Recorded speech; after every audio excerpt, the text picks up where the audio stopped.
Oke, shalom semua, selamat malam. Sedang berjumpa lagi di dalam acara talk show Home Fresh Home. Oke, hari ini kita akan berbincang-bincang dengan tema reaksi terhadap krisis dengan pembicara dari Bandung. Nah, sebelumnya bagi saudara sekalian yang dikasih Tuhan, apa itu Fresh Home talk show ini? Ini adalah acara talk show dari GBI Sungai Yordan di bawah naungan Home. Ya, sambil menunggu narasumber kita dari Bandung untuk bergabung, ya, saya informasikan dulu beberapa pengumuman bahwa ibadah online nanti akan diadakan pada hari Minggu jam 8 pagi tayang perdana. Ya, ibadah hari Minggu tanggal 17. Ya, akan dilaksanakan jam 8 pagi dengan pembicara Pastor Zivki Priyatelna. Ya, kemudian nanti talk show minggu depan, nanti diumumin lebih lanjut. Ya, nah ini Pastor Waang sudah hadir. Oke, sekarang Waang dulu. Apakah suara bisa jelas diterima, saudara dikasih Tuhan? Oke, shalom, Pastor Victor. Suaranya jelas, bisa diterima dengan baik? Yes. Ya, gimana kabar Kak Victor? Sehat selalu? Sehat. Puji Tuhan. Ya Kak Victor, terima kasih buat kesediaannya untuk kita bisa sharing-sharing secara live di IG, Ya. di GBI, Thank you, Yordan Andri. Tapanratu. Ya, terima kasih banyak nih. Ya, mungkin sebelum kita mulai, Kak Victor, kita berdoa dulu. Ya. Saya doa dulu ya. Ya. Oke, mari kita berdoa. Bapa yang kami sembah di dalam nama Tuhan Yesus, kami ucap syukur Tuhan di hari ini, Engkau masih melindungi kami, menyertai kami, sebagaimana kami ada. Biarlah Tuhan di tengah-tengah kondisi yang PSBB Tuhan, untuk kami berjaga jarak, menjaga kesehatan. Kami rindu Tuhan, kami boleh belajar banyak hal Tuhan. Bukan hanya tentang kesehatan, tapi kami boleh belajar tentang kehendak-Mu, kemauan-Mu Tuhan, dalam situasi-situasi seperti ini. Karena itu Tuhan, biar Engkau pakai Pastor Victor dari Bandung ini untuk menyampaikan kabar baik bagi setiap kami, sehingga kami boleh menjadi anak Tuhan yang berkemenangan. Karena itu Tuhan, bacalah di tengah-tengah kami minta Engkau yang menyempurnakan segala sesuatunya, biar semuanya pembicaraan ini bisa didengar baik oleh semua jemaat, penonton yang ada di rumah dimanapun mereka berada. Kami serahkan pertemuan malam hari ini ke dalam tangan-Mu, di dalam nama Tuhan Yesus, kami berdoa ucap syukur. Haleluya. Amin. Amin. Oke, shalom Pastor sekali lagi. Pastor, dari GBI Sungai Yordan sendiri sebenarnya dulu pernah mengundang Kak Victor di anak muda ya. Ya, benar Jadi, banget, saya pernah ke sana. mungkin anak mudanya aja yang pernah tahu atau kenal Kak Victor. Nah, mungkin yang umum belum nih. Kak Victor bisa sedikit perkenalan. Nah, gitu. Ya, silakan Kak Victor. Boleh perkenalkan diri dulu sebentar. Ya, nama saya Victor Waang. Saya eksekutif pastor di ICC, saya wakil gembala. Dulu saya youth pastor, saya kurang lebih 20 tahun jadi youth pastor. Wow, 20 tahun ya, oke. Ya, 4 tahun yang lalu saya hand over ke generasi yang berikutnya lagi. Dan puji Tuhan saya sudah menikah. Saya punya istri yang luar biasa dan punya 2 anak yang luar biasa, Alder dan Nico. Kurang lebih seperti itu. Oke, terima kasih Kak Victor buat perkenalannya. Jadi sekarang udah jadi pastor ya. Waduh, bukan youth pastor lagi. Oke, Kak Victor. Ya, kalau ngelihat dari apa yang Kak Victor lakukan selama ini, kebanyakan untuk pelayanannya ke generasi muda ya, karena selama 20 tahun ya. Terus ada pembapaan.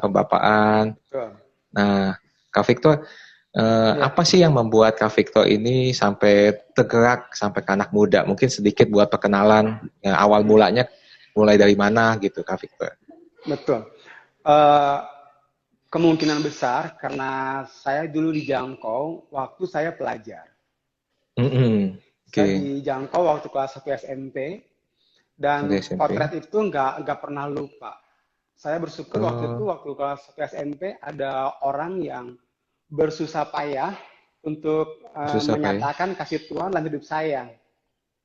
Mm. Dan sejak saat itu hidup saya berubah. Dibuka, Dan oke. yang menarik, hidup saya nggak hanya berubah, tapi Tuhan taruhkan Mm-mm. hati buat generasi Oke, sampai hari ini. iya. Sampai hari ini ya Kak Victor ya. Betul, betul. Puji Tuhan. Nah, Kak Victor, sekarang kan kita semua lagi dilanda namanya pandemi corona nih. Betul. Iya. Mungkin dari teman-teman atau jemaat di Jakarta pengen tahu kalau yang di Bandung gimana tuh Kak Victor? Apakah sepi juga di Jakarta atau gimana keadaannya? Sedikit mungkin kasih gambaran Ya. tempat-tempat Di wisata segala. Bandung, betul, Bandung kita masih dalam PSBB dan banyak Mm-mm. jalan ditutup sampai Oh, hari banyaknya ini. juga ditutup sampai hari Termasuk ini. jalan di depan rumah saya pun ditutup. Oh gitu. Jadi Iya, nggak iya. bisa lewat ya Kak Victor ya? Betul, jadi kalaupun terpaksa keluar, kayak kita membeli bahan Heeh. makanan, kita harus muter jadinya agak jauh.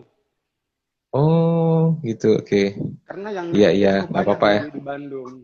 Di Bandung nggak banyak ditutup jalannya ya. Betul, betul Jadi banget, yang di betul banget. lockdown jalan juga di lockdown ya. Betul. Oke.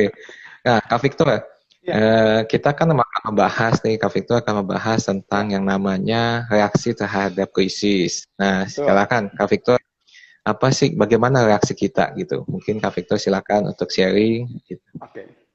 Oke, saya akan kurang lebih share nanti ada waktu buat kita boleh Q&A. Saya ahli Hmm. menjawab pertanyaan yang gampang dan yang susah Handri akan menjawabnya.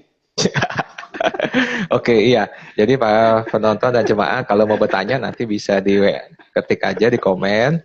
Kalau ada waktu nanti akan ditanya ya. Jadi tanyanya yang mudah-mudah. Oke, Oke, silakan saya kali. memulai dengan sebuah cerita bagaimana Allah memakai gigi palsu untuk Gigi palsu. menyelamatkan satu suku primitif. Oke. Mm-mm. Jadi ini true story, bukan drakor, bukan drama Korea. Mm-mm. Ini true story Mm-mm. sekitar tahun 1940. Jadi cukup seru hari itu. Ada seorang anak Heeh. muda, dia begitu punya hati untuk Mm-mm. menyelamatkan suku primitif di Afrika. Di Dan Afrika. Oke. saking semangatnya, dia sekolah misi. Dan setelah dia Mm-mm. selesai sekolah misi, dia mencari sponsor ke gereja-gereja, ke badan misi hari Mm-mm. itu. Dan yang luar biasa, Mm-mm. gak ada satu gereja pun, gak ada satu badan misi pun yang mau Mm. memberikan sponsor kepada anak muda ini. Tapi Oh, anak muda oke. ini tetap punya pengharapan. Akhirnya dia kembali ke Mm-mm. kotanya dan dia bekerja di Mm-mm. kotanya. Suatu hari, Mm-mm. waktu hendak Satu dia pergi hari. kerja, tiba-tiba Ya. dia mengalami kecelakaan hebat. Hmm. Akibatnya banyak tulang yang patah dan giginya hancur semua. Jadi Mm-mm. harus dikasih gigi palsu semuanya. Gigi palsu semuanya. Oh. Betul. Dan Mm-mm. yang menarik, gak lama setelah Mm-mm. itu, ada Mm-mm. satu badan misi yang memberikan Mm-mm. sponsor kepada anak muda ini untuk pergi ke suku primitif di Afrika. Dia Oh. bersuka cita dan dia ke sana. Mm-mm. But you know what? Mm-mm. Satu hari dia ke sana, waktu dia berjalan masuk ke pedalaman suku Afrika yang Mm-mm. primitif itu, Mm-mm. tiba-tiba dia kakinya terperangkap kena perangkap binatang. Oh, oke. Dan kakinya ke atas, kepalanya ke bawah, dia bergantungan. Mm-mm. Dan dia pikir ini pasti perangkap dari suku primitif. Dan betul.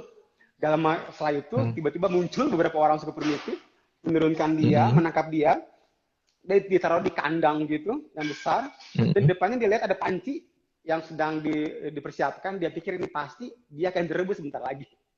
Nah, Waduh. Oke. waktu dia menunggu, Mm-mm. si suku primitif itu ngasih kayak umbi-umbian buat dia makan. Dia kan orang Mm-mm. Amerika, biasa makan hotdog, burger, Iya. bisa lah makan umbi-umbian. Oh. Setelah lapar, nah dia makan juga tuh. Mm-mm. Waktu dia makan, ada bagian serat dari yang dia makan tersuap di giginya. Dia coba ambil pakai tangan, nggak bisa juga. Ada ingat kan dia pakai gigi palsu. Dia keluarkan gigi palsunya, dia bersihin, kemudian dia masukkan lagi. Masukin. Betul. Dan suku primitifnya kaget. Kok ada orang bisa keluarin giginya dan masukin lagi. Suku primitifnya nggak tahu kalau anak muda ini pernah mengalami kecelakaan hebat, giginya hancur dan menggunakan semua gigi palsu. Akhirnya suku primitif ini dia ambil ketua sukunya, dan waktu melihat hal itu ketua sukunya berpikir bahwa anak muda ini dewa. Dan yang memerintahkan semua sukunya untuk sujud menyembah, dan anak muda ini ambil momen itu untuk menyatakan kasih Tuhan.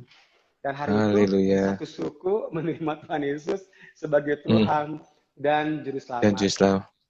Nah, saya tahu bahwa pengalaman bukan kebenaran.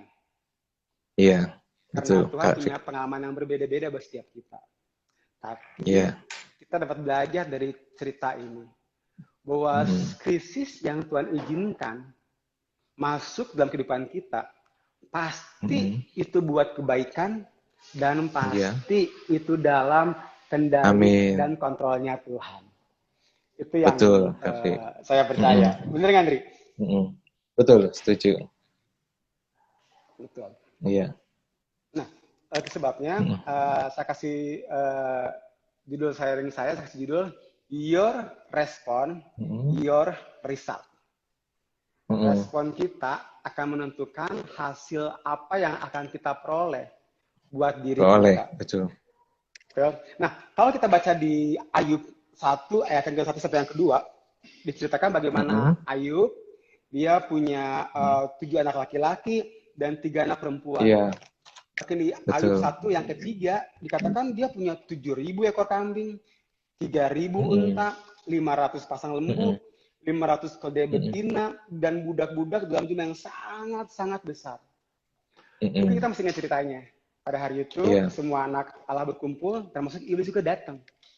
Dan iblis berkata, bukankah engkau memagari sekeliling dia dan rumahnya, serta segala yang dimilikinya? Apa yang dikerjakannya telah kau berkati, dan apa yang dimilikinya makin bertambah di negeri itu. Kemudian ayat yang ke-12, firman Tuhan berkata kepada iblis, nah, segala yang dipunyainya ada dalam kuasamu. Hanya janganlah engkau mengulurkan tanganmu terhadap dirinya. Kemudian pergilah iblis dari hadapan Tuhan. Dan kalau kita baca di ayat 13 sampai ayat 19, waktu Tuhan mengizinkan iblis menjamah Ayub, maka semua yang Ayub punya hilang dalam waktu 1 hari. Bahkan gak hanya itu, anak-anaknya semua hilang.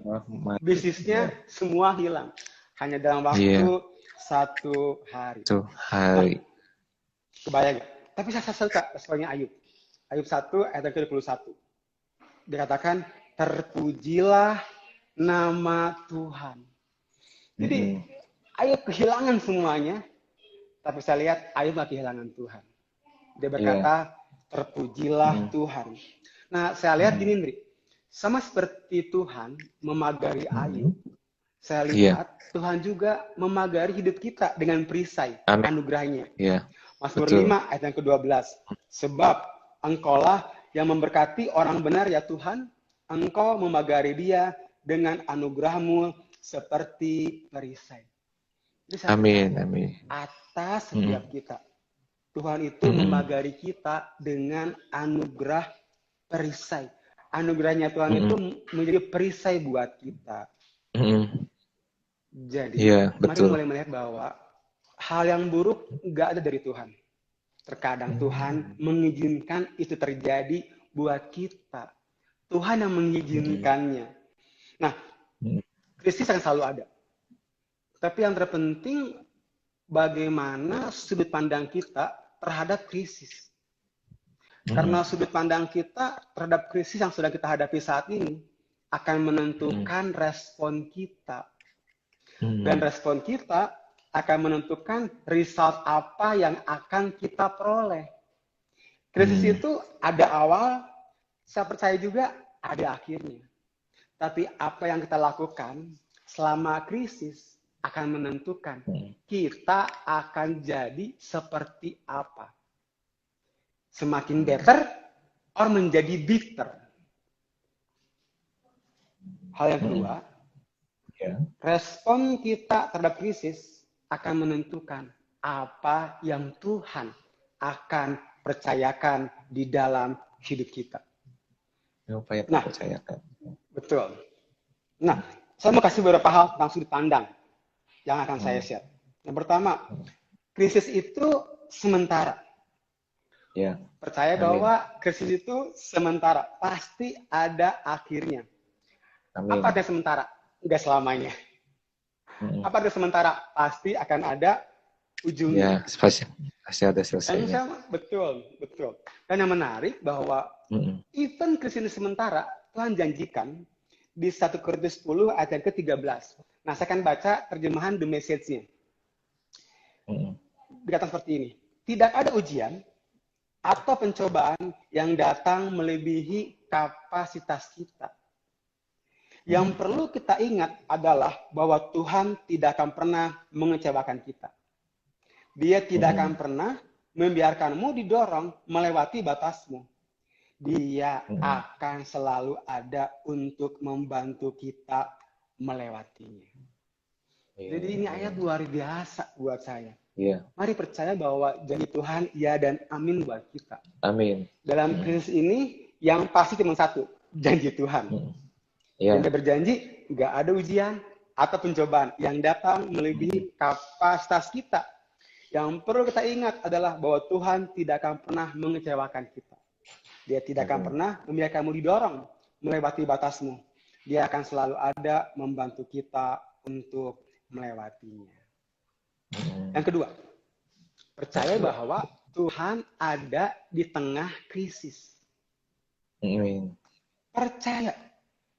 Waktu Ayub mengalami krisis, bahkan tubuhnya kena bara, bahkan dia harus ambil beling untuk menggaruk badannya.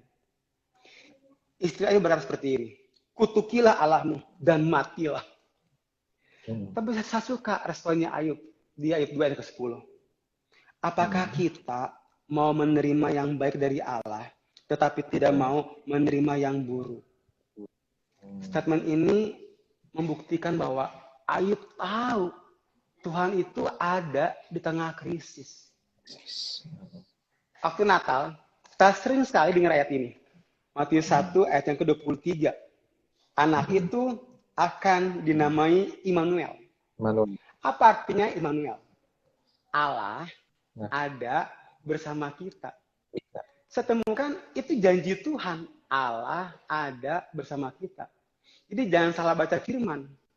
Allah enggak menjanjikan bahwa hidup kita setiap bangun pagi akan selalu melihat langit.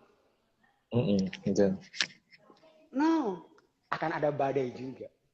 Tuhan enggak janjikan bahwa hidup kita akan mulus kayak jalan tol, enggak ada kerikil-kerikil tajam. Enggak. Yang Allah janjikan adalah Allah ada bersama kita. Amin. Di dalam keberhasilan, Allah ada bersama dengan kita. Supaya kita tahu keberhasilan kita bukan karena kuat dan gagah kita, tapi karena Tuhan di dalam kita. Waktu kita mengalami kegagalan, percaya Allah ada bersama dengan kita di dalam kegagalan kita untuk masuk kebaikan. Jadi banyak orang Kristen kecewa. Katanya kita menyembah Allah yang baik. Mengapa saya mengalami kerugian? Mengapa saya mengalami masalah? No. Firman-Nya berkata, Allah ada bersama dengan kita. Amin. Nah, yang ketiga, krisis itu memurnikan kita. Saya suka Ayub 23 ayat 10. Karena ia tahu jalan hidupku, seandainya ia menguji aku akan timbul seperti emas. Amin. Ayub tahu bahwa krisis yang Tuhan izinkan masuk buat hidup dia, ternyata untuk memurnikan hidup dia menjadi murni seperti emas.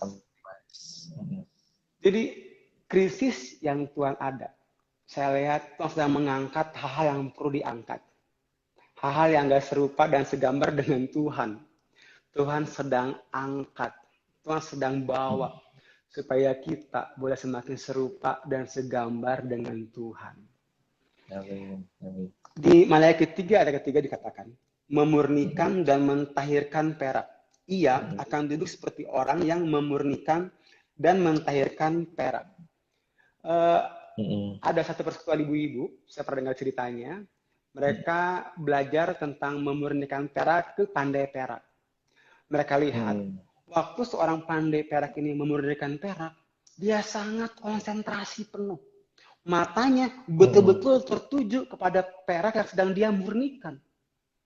Kenapa? Dia perlu konsentrasi. Begitu peraknya dipanaskan, ada bagian yang keluar, cepat diangkat. Diangkat. Bahkan dia nggak boleh telat mengangkat, kalau nggak peraknya rusak. Dan dia katakan bahwa keberhasilan pandai perak waktu dia bisa bercermin pada peraknya. Kalau hari ini kita sedang mengalami krisis, saya percaya mata Tuhan justru lagi sangat-sangat tertuju pada kita. Karena dia akan mengangkat bagian-bagian yang gak serupa dan segambar dengan Tuhan. Tujuannya adalah kita dapat memanifestasikan karakter Kristus. Sudut pandang akan menentukan respon. Dan respon akan menentukan result apa yang akan kita peroleh. Sudut pandang yang benar membuat kita punya respon yang benar. Nah, saya akan bagikan respon yang benar seperti apa. Sekali lagi, ayat berkata, terpujilah Tuhan. Ayat 1 ayat ke-21. Yang pertama, memutuskan untuk mengucap syukur dan bersuka cita. Bukan menggerutu dan bersungut-sungut. 1 Tesalonika 5 ayat yang ke-15 berkata, mengucap syukurlah dalam segala hal. Dalam segala hal. Cara pandang kita akan Tuhan akan berbeda. Waktu kita mengucap syukur, kita akan melihat dia adalah Tuhan yang baik. Tapi waktu kita menggerutu, bersungut-sungut, kita akan melihat dia Tuhan yang jahat. Jahat, iya, kejam. Mazmur 37 ayat 4 berkata, dan bersukacitalah kamu akan Tuhan. Alkitab lebih sering menggunakan kata bersukacita, bukan bahagia. Ternyata saya temukan, beda. Bahagia itu disebabkan karena sesuatu yang dari luar. Contoh, waktu people good to you. You have good position. Kamu ada di good place. People, position, place. Itu yang menyebabkan kita bahagia. Sesuatu perasaan yang sementara. Yang terjadi karena sesuatu yang dari luar datang ke dalam hidup kita. Tapi Alkitab berkata, bukan berbahagialah senantiasa, bersukacitalah senantiasa. Ternyata, betul. Sukacita itu adalah perasaan yang kekal.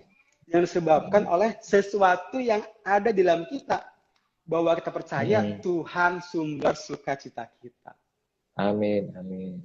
Kita perhatikan. Good place, good people, good position akan berubah-ubah.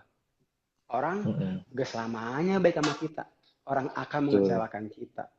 Bisa. Posisi kita kadang up and down. Kadang hari ini naik, hari ini turun.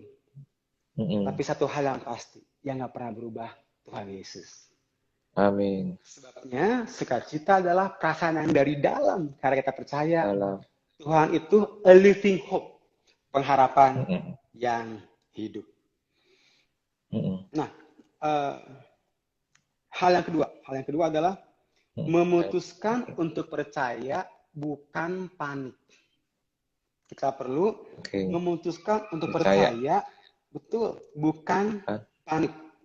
Nah, iman yang sejati adalah iman yang mempercayai Tuhan dalam segala kondisi kehidupan. God is good all the time. All the time. God is good. Benar. Nah, beda sama panik. Apa tuh panik?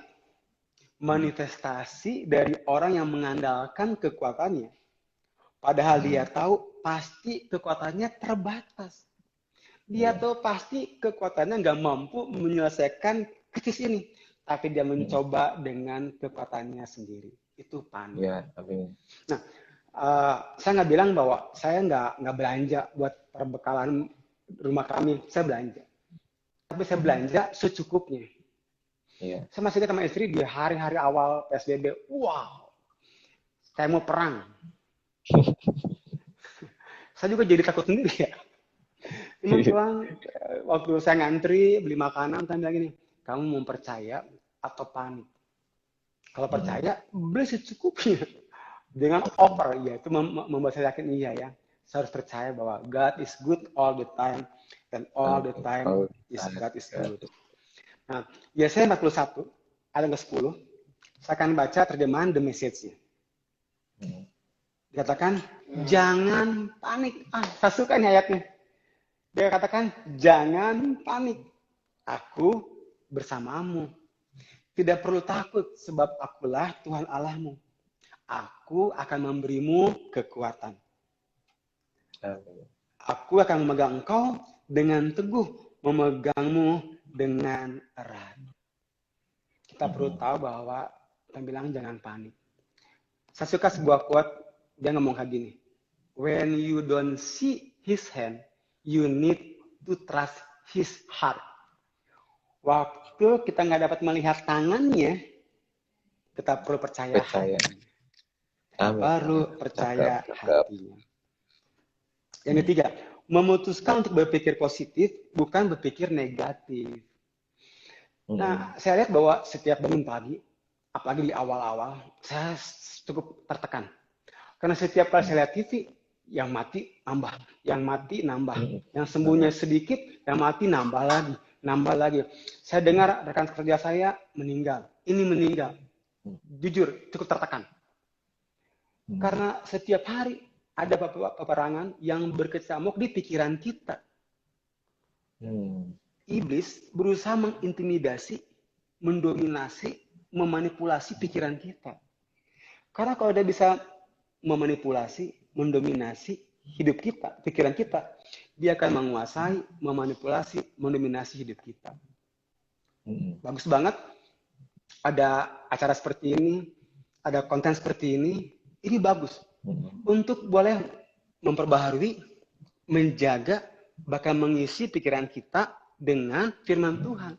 Saya nggak larang orang nonton drama Korea berseri-seri, saya nggak larang. Tapi harus juga kita masukkan kebenaran firman Tuhan. Karena kalau kebanyakan, nanti kita dikit-dikit melo, baper, galau, sensi. Nah, itu sebabnya kita perlu mengisi pikiran kita dengan firman Tuhan. Waktu kita memutuskan untuk berpikir positif, bukan berpikir negatif, maka kita akan melihat Tuhan lebih besar daripada masalah kita.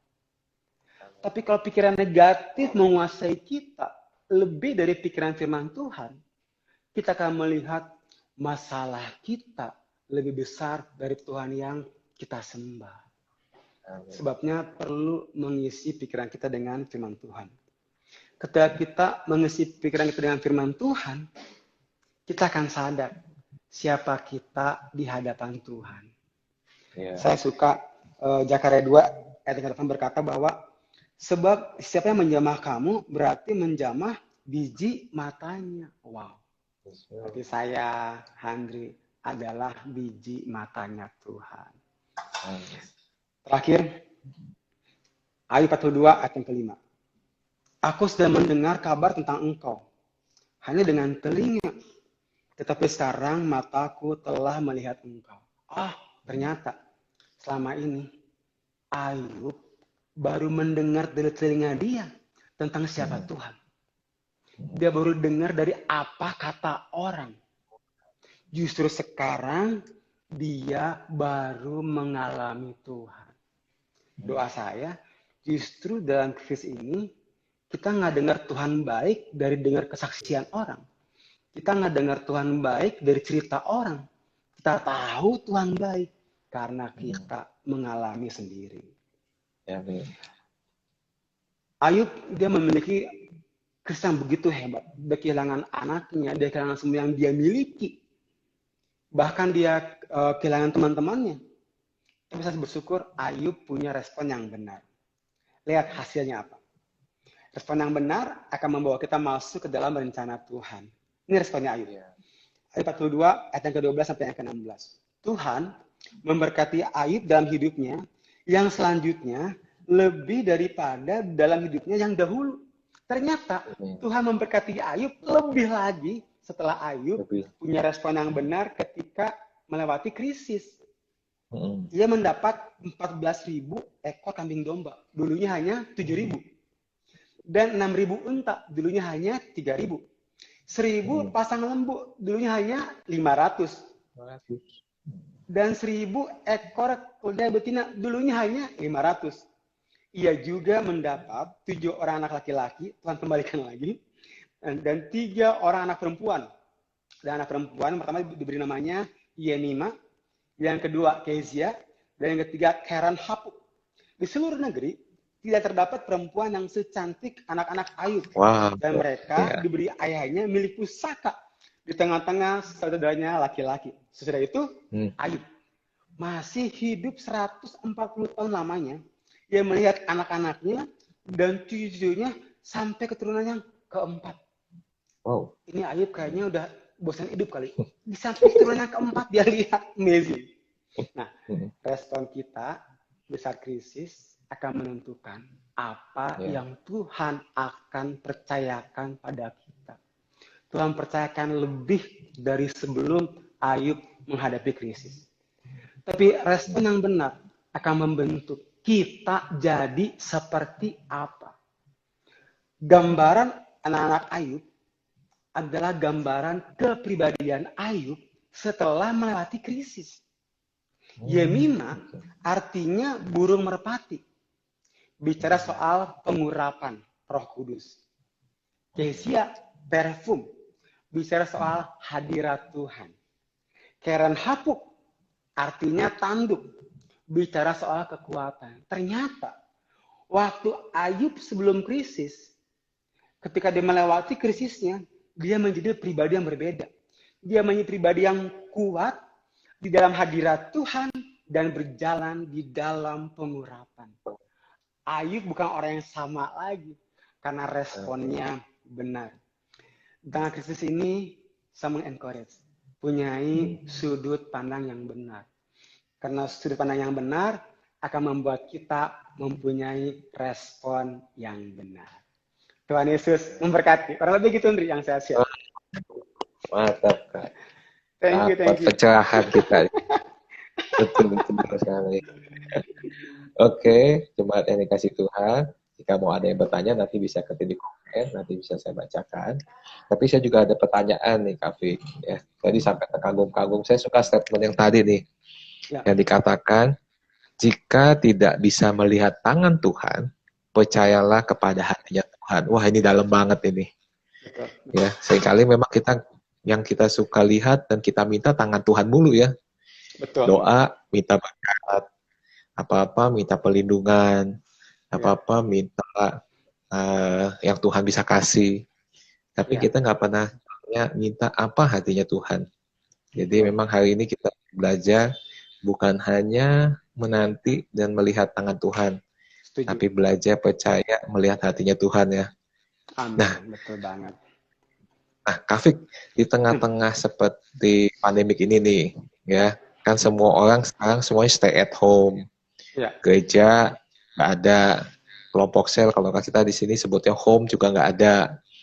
Ya, nah tadi kan Kak bilang gini, untuk mendapatkan hasil yang Tuhan siapkan buat kita ditentukan dengan respon yang benar. Dan respon ini tergantung dari sudut pandang atau cara kita berpikir. Setuju. Nah, apa yang kita pikirkan positif yang sesuai dengan firman Tuhan menentukan respon kita dan menentukan hasilnya.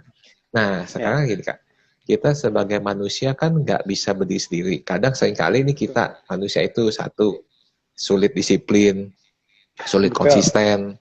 Ya, di tengah-tengah seperti ini nih, apalagi dulu aja dengan bergereja, dengan mungkin berkelompok saya berkomunitas, itu aja masih jatuh bangun. Entah untuk baca film, nah sekarang ada tips nggak Kak di tengah-tengah kesendirian, baik itu di rumah, nggak bisa ketemu teman gereja, komunitas yang menguatkan. Nah, salah satunya cara apa Kak yang mesti dikerjakan untuk memotivasi gitu? Pertanyaannya bagus banget. Jadi yang pertama adalah schedule. Schedule ya. Jadi betul di awal-awal virus ini ada, sekitar di minggu kedua Maret kalau nggak salah, kita mulai work from home selama 2 minggu, hari itu diminta. Jadi saya pikir itu kayak liburan tambahan. Jadi saya bangun siang, tidur lagi, bangun lagi, makan lagi. Ya, saya pikir itu kayak, tenang aja, ini setelah 2 minggu akan berakhir. Setelah 2 minggu berakhir, ternyata ada tambahan lagi sampai hari ini. Jadi saya baru ingat, sebenarnya saya baru buat schedule itu baru awal April. Awal April, saya baru menata hidup saya. Oke, berarti saya harus belajar jam berapa, sama anak jam berapa, dan saya mendisiplinkan diri saya setiap hari menelpon kurang lebih 3-5 orang. Saya telepon, kabarnya, saya tanya pribadinya, kemudian saya doakan hampir setiap hari sampai hari ini. Jadi yang pertama buat schedule menurut saya. Kapan kita saat teduh, kapan kita doa, kapan kita mulai terkoneksi dengan teman-teman kita. Jadi itu menurut saya penting banget adalah schedule. Nah, hal yang kedua, saya nggak tahu kalau yang di Jakarta seperti apa, tapi kami di Bandung sampai hari ini tetap melaksanakan home sale, Andri. Tetapi home sale-nya lewat Zoom meeting. Jadi nggak ada yang berubah. Tetap di situ saling sapa, di situ ada firman Tuhan, saling mendoakan. Bahkan saya survei, justru di tengah-tengah pandemi ini, orang jadi lebih banyak terbuka. Bahkan kemarin saya dengar ada satu home sale, dia sampai home sale-nya 4 jam di Zoom. Kan Zoom kan hanya 40 menit tuh. Jadi mati, masuk lagi, mati, masuk lagi, mati, masuk lagi. Jadi menarik banget. Mereka cerita apa yang dia alami, apa yang terjadi. Jadi saya encourage setelah punya schedule, tetap pertemuan dalam online. Tetap terkoneksi dalam online. Dan kami di Bandung sama kayak Andri juga, seperti ini, kami banyak bikin konten. Supaya tetap terkoneksi dengan jemaat. Kami bikin PA besar, kami buat doa pagi di Zoom, kami ada pujian penyembahan di Zoom. Jadi kami buat itu tentu nggak mulus karena jemaat kami beraneka ragam, dari yang punya pabrik sampai karyawan pabrik. Ada yang punya kendala dengan pulsa, ada yang punya kendala dengan gadget, banyak hal terjadi, tapi kami coba untuk tetap terkoneksi walaupun secara online. Ada satu home sale yang ekonominya cukup gak terlalu di mana banget. Jadi mereka itu pertemuannya nggak di Zoom, tapi di WhatsApp group, hanya lewat chat. Karena kondisi keuangan yang ada, nggak ada buat beli pulsa, nggak ada apa, jadi hanya lewat chat.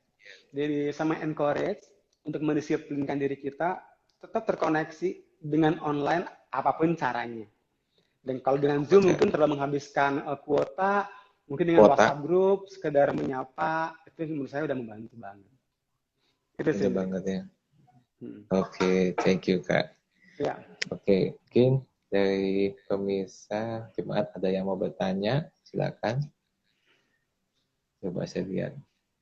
Ya, ini saya sendiri mendapatkan banyak insight nih Kak. Ya, jadi memang jadwal bisa diatur ya. Karena memang secara kayak liburan gini, waktu kita nggak teratur. Kalau kita kerja kan ada waktunya jam. Iya. Benar. Iya. Benar. Saya juga menyangka ya liburan, taunya liburan itu sudah sama-sama Kak Randy. Iya. Emang. Nah, ini saya nggak bisa mungkin. Saya sih waktu itu pernah hubungin orang-orang. Ya. Kendalanya itu Kak juga ada yang orang tua. Nah, entah mereka mau atau enggak untuk itu. Terus kemudian ada kemarin masalah Zoom katanya boom yang kata dihack gitu ya. Nah itu kendala-kendala. Tapi memang sih selalu kan ada pepatah, selalu ada jalan kalau kita ada kemauan. Itu sebenarnya. Benar banget. Sama Andri, di Indonesia pun nggak mulus-mulus banget, Andri. apalagi yang senior, mereka nggak terbiasa dengan Iya. gadget, jadi Mm-mm. nggak nggak semulus yang ada lah. Jadi perlu kerja keras Mm-mm. dari kita. Bahkan beberapa Ya, orang jadi mau nggak mau, termasuk jadi ketemu jadi mau nggak mau, karena mereka nggak betul. ngerti cara pakai Zoom, cara masukin meeting passwordnya gimana, banyak Iya kan. Kak, betul. Makanya ini salah satu acara ini yang di Bagus. IG Live, saya pikir ini yang Yes, paling memudahkan buat betul. yang senior gitu. Karena saya lihat ibu-ibu sekarang udah punya IG di handphone ya kan, udah suka Benar, upload benar foto. banget. Jadi ya Benar mungkin banget. sarana ketemunya untuk di apa ya, mendapatkan insight sudut pandang yang Ya, berubah ya lewat sharing-sharing seperti ini gitu. betul banget, betul Gitu. banget. Betul ya. Sangat setuju. Ya, jadi memang mungkin kita mesti pikirin lagi apalagi yang mesti kita kerjakan untuk Ya, bisa betul. menjangkau, menguatkan Ya, jemaat ya di sana. betul. Oke, coba saya lihat di sini udah ada pertanyaan atau belum? Wah, ini ada Pak Budi yang selalu terus memberikan catatan-catatan ya. Oke, coba saya lihat ke atas apakah ada pertanyaan? Silakan Bapak Ibu dan Saudara sekalian yang mau bertanya kepada Pastor Victor. Nah, Nah, pertanyaan kedua nih, Kafik, Ya, kalau misalnya belum ada, saya bertanya lagi. ya, Ya, tengah-tengah kondisi seperti ini nih, kan ada juga kalau di tempat saya, jemaat saya, ada yang udah mengalami pengurangan penghasilan, betul begitu banget. ya. Ada juga yang sampai masuknya mesti shift-shiftan, dan itu juga menentukan penghasilan. Bahkan ada juga yang Ya, didengar sampai di PHK, gitu. betul. Ya, diberhentikan karena kondisi perusahaan juga. Nah, Mhm. memang sih dilematisnya setiap jemaat kan ada yang pengusaha tadi kayak Kavi bilang ada pemilik pabrik Ya, sampai yang ya karyawan pabrik. karyawan. Iya, iya Nah, betul. mereka kan punya sudut pandang beda-beda. Yang perusahaan pemiliknya harus mempertahankan usahanya, Betul. yang karyawan berusaha untuk tetap kerja gitu ya. Nah, Betul, memang betul dengan banget. kondisi seperti ini, ekonomi ini sangat berpengaruh nih Kavik. Betul, Ya, betul banget, betul banget. begitu. Nah, dengan seperti ini kalau tadi ngelihat dari cerita kisah Ayub gitu ya, di Mhm. tengah-tengah Ya. respon Ayub yang benar, Hmm. pasti kan bukan sekadar Ayub cuma dapat datang dari langit bluk begitu Kak Fik. Betul, Betul ya. betul banget, betul, Pasti betul kan banget. Tuhan ada berikan hikmat, Ya, berikan ide-ide seperti itu. Nah, betul. Amin. kira-kira kalau bisa itu sejauh mana nih Kak Fik kita sebagai orang percaya di tengah seperti ini menguatkan diri kita terus gitu. Ya, untuk Betul. kita juga coba lebih kreatif untuk apa gitu. Apa yang mesti kita lakukan? Apakah mesti belajar ya Hmm. untuk yang sesuatu yang baru lagi gimana kalau Ya, menurut Kafik? Kalau kan Kafik ya, lebih banyak gaul juga anak ya. muda. Hmm. Nah, kalau saya lihat tiga hal yang I think tetap perlu kita buat. Yang pertama Hmm. adalah membangun komunikasi. Jadi dengan hari ini, dengan IG Live-nya Andri, itu udah hal yang bagus untuk membangun komunikasi. Selain dengan apa, menelpon mereka atau me-WhatsApp mereka secara pribadi. Hmm. Yang kedua adalah menjawab kebutuhan. Nah, yang coba kami buat adalah eh, yang pertama, untuk menjawab kebutuhan adalah kami coba mendata kemarin di jemaat, karena di jemaat betul ada yang di PHK, ada hanya Hmm. 50%. Hmm. Bahkan kemarin jemaat di tempat kami, homestyle-nya saya, dia di PHK mendadak, sementara dia punya 2 anak dan istri. Jadi dia mendadak jadi Gojek online. Karena tiba-tiba. Nah, apa yang kami buat? Kami memberikan dari gereja, kami memberikan voucher makanan, voucher untuk bisa belanja per 2 minggu. Kami lihat ada yang 2 anak, ada yang 1 anak, kami bedakan, ada yang single. Tapi kurang lebih ada sekitar 31 orang, 30 kepala keluarga, sorry, yang kami support sampai hari ini. Kami berikan voucher untuk mereka bisa belanja. Kalau di Bandung ada kayak supermarket gitu, nah kami berikan voucher itu untuk mereka bisa belanja. Nah, kami berikan per 2 minggu. Nah, lalu bagaimana dengan pengusaha? Pengusaha restoran, pengusaha makanan. Nah, kami buat namanya ECC Local Market. Jadi kami Hmm. data usaha-usahanya apa aja, dan kami mengencourage jemaat untuk kalau beli makanan, beli apa ke ECC Local Market.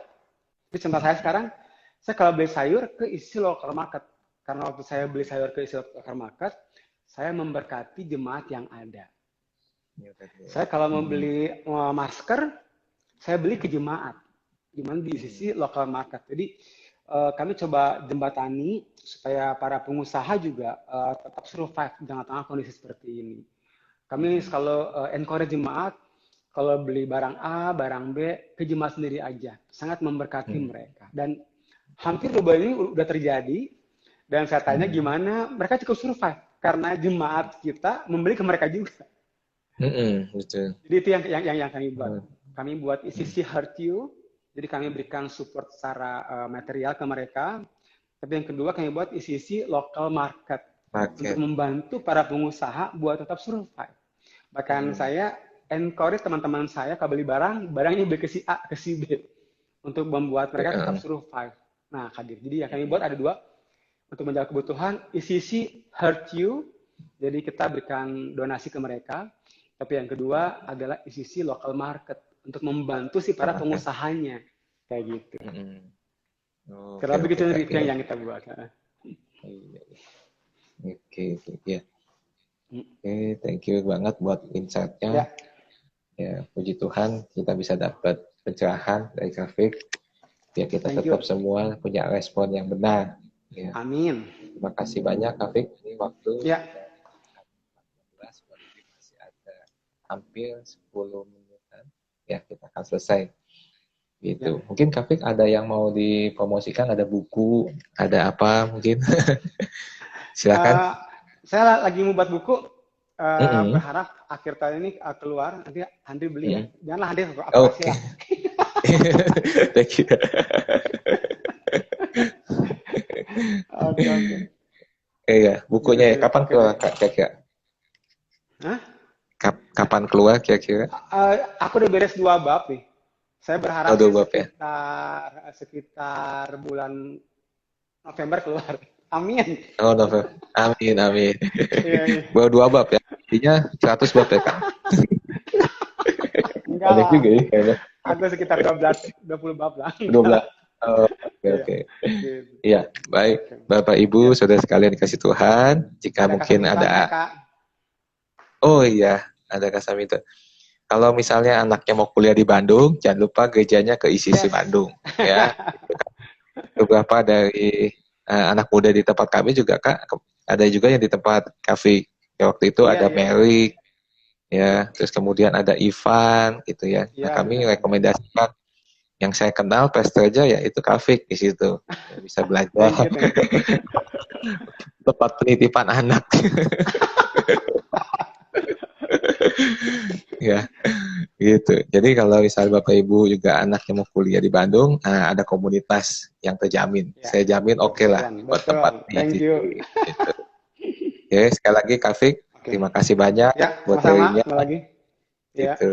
Nanti kita bisa bincang-bincangin kapan waktu mungkin kita akan bahas waktu mungkin yang pemulitan buat anak muda, buat kebapaan. Wah, semangat. Gitu. Nah, Kafik sebelum kita tutup, saya sedikit ada pengumuman juga nih buat Bapak Ibu. Nah, nanti bisa minta tolong Kafik berdoa tutup boleh ya? Banget. Nah, Bapak Ibu dan saudara sekalian, saya mau sedikit kasih pengumuman untuk acara talkshow kita ini, dari talkshow ini. Yang pertama tentang ibadah online. Ibadah online kita itu diadakan setiap hari Minggu, ya, tayang perdana jam 8 pagi. Tapi kalau Bapak Ibu mau nonton setelahnya ya, karena durasinya kurang lebih 1 jam, nanti mau nonton jam 9, mau jam 10, mau setengah 10, silakan. Itu bisa ditonton di YouTube channel GB Suryardan Taman Ratu. Nah, pembicaranya untuk tanggal 17 Mei ini adalah Pastor Zivki Priyatelna, ya, yang mantan pilot yang kita ketahui. Yang sekarang misi penerbangan ke pedalaman. Nah, yang kedua adalah talk show Home Fresh Home ini, ya. Kenapa dinamain Home Fresh Home? Saya lagi, kalau Home Sweet Home adalah rumahku surgaku, kalau Home Fresh Home komunitasku, gerejaku yang menyegarkan, ya, karena firman Tuhan menyegarkan, gitu. Nah, ya minggu depan kita akan datangan tamu dari Bali, ya. Sekalian kita mau tahu kondisi di Bali gimana, karena di sana katanya paling sedikit, ya, yang kena COVID. Nah, jadi narasumbernya adalah dokter, ya, namanya Profesor Dokter Wimpi Pangkahila, spesialis andrologi. Wah, ini ya dari Universitas Udayana. Ya, ini pakar andrologi dan katanya juga seksologi. Nah, temanya yang akan dibahas adalah keep young and healthy, tetap muda dan sehat. Wah, gitu. Wow, Ya, ini keren. profesor, guru besar di Universitas Udayana. Ya, beliau akan nanti sharing bagaimana di tengah-tengah kondisi seperti ini kita tetap sehat dan juga muka tetap kinclong katanya begitu. Nggak kayak orang Korea aja. Iya. Ya, jadi nanti kan kalau Kafik mau nonton juga boleh, profesor Yes. ini. Oke. Dia hamba Tuhan juga, puji Tuhan, anak Tuhan juga, orang Kristen. Wah, yang udah banyak mengisi di forum-forum baik itu di Detik, di Kompas gitu ya. Dan bahkan pernah mendapat gelar Satya Wacana dari Presiden Republik Indonesia juga. Jadi puji Tuhan kalau beliau mau berbagi ya di waktu yang singkat ini gitu. Gitu aja dari kami Keren. ya. Terima kasih buat para jemaat, kekasih-kekasih Tuhan. Sekarang waktunya Kafik mungkin bisa doa tutup, doa buat kita Oke. semua. Ya. Kita berdoa, kita tundukkan kepala kita. Kami berdoa mengucap syukur buat kesempatan malam hari ini bersama dengan Handri untuk memberkati jemaat di GB Sungai Yordan Taman Ratu. Kami berdoa diberikan kekuatan, diberikan pengharapan, diberikan iman. Biar mereka memutuskan untuk mengucap syukur dan bersukacita, memutuskan untuk percaya, memutuskan untuk mengisi pikiran mereka Amin. dengan kebenaran firman Tuhan. Kami percaya krisis ini sementara, ini pasti ada akhirnya. Dan biar sungguh ketika krisis ini selesai, kami boleh melihat jemaat di GB Sungai Yordan Taman Ratu. Mereka boleh menjadi semakin seperti, serupa, dan segambar dengan Tuhan Yesus.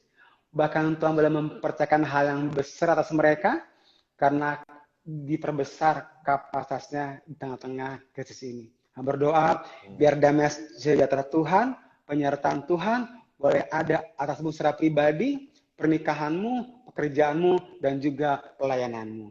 Terima kasih Bapak, dalam nama Yesus, amin. Amin. Thank you Amin. Kafik. Oke, thank you Andri. Bye-bye. Sampai ketemu lagi. Iya, bye-bye. Bye. Bye-bye. Oke, terima kasih semua jemaat Inspirasi Tuhan. Sampai jumpa lagi di pertemuan talk show berikutnya. Jangan lupa ibadah hari Minggu. Hari Minggu tanggal 17 Mei jam 8 pagi perdana ya, yang akan dilayani oleh Pastor Ziki Priyatelna. Yang kemudian talk show minggu depan ya, sesuatu yang sangat menarik dengan tema tetap muda dan sehat. Pembicaranya adalah seorang profesor bernama Profesor Dr. Wimpi Pangkahila, spesialis andrologi, yang guru besar dari Universitas Udayana, yang akan membahas tentang tetap muda dan sehat di masa-masa pandemik seperti ini. Jadi Bapak Ibu dan Saudara sekalian, catat tanggalnya, nanti akan diinfokan lebih lanjut. Terima kasih, sekian, Tuhan Yesus memberkati. God bless you.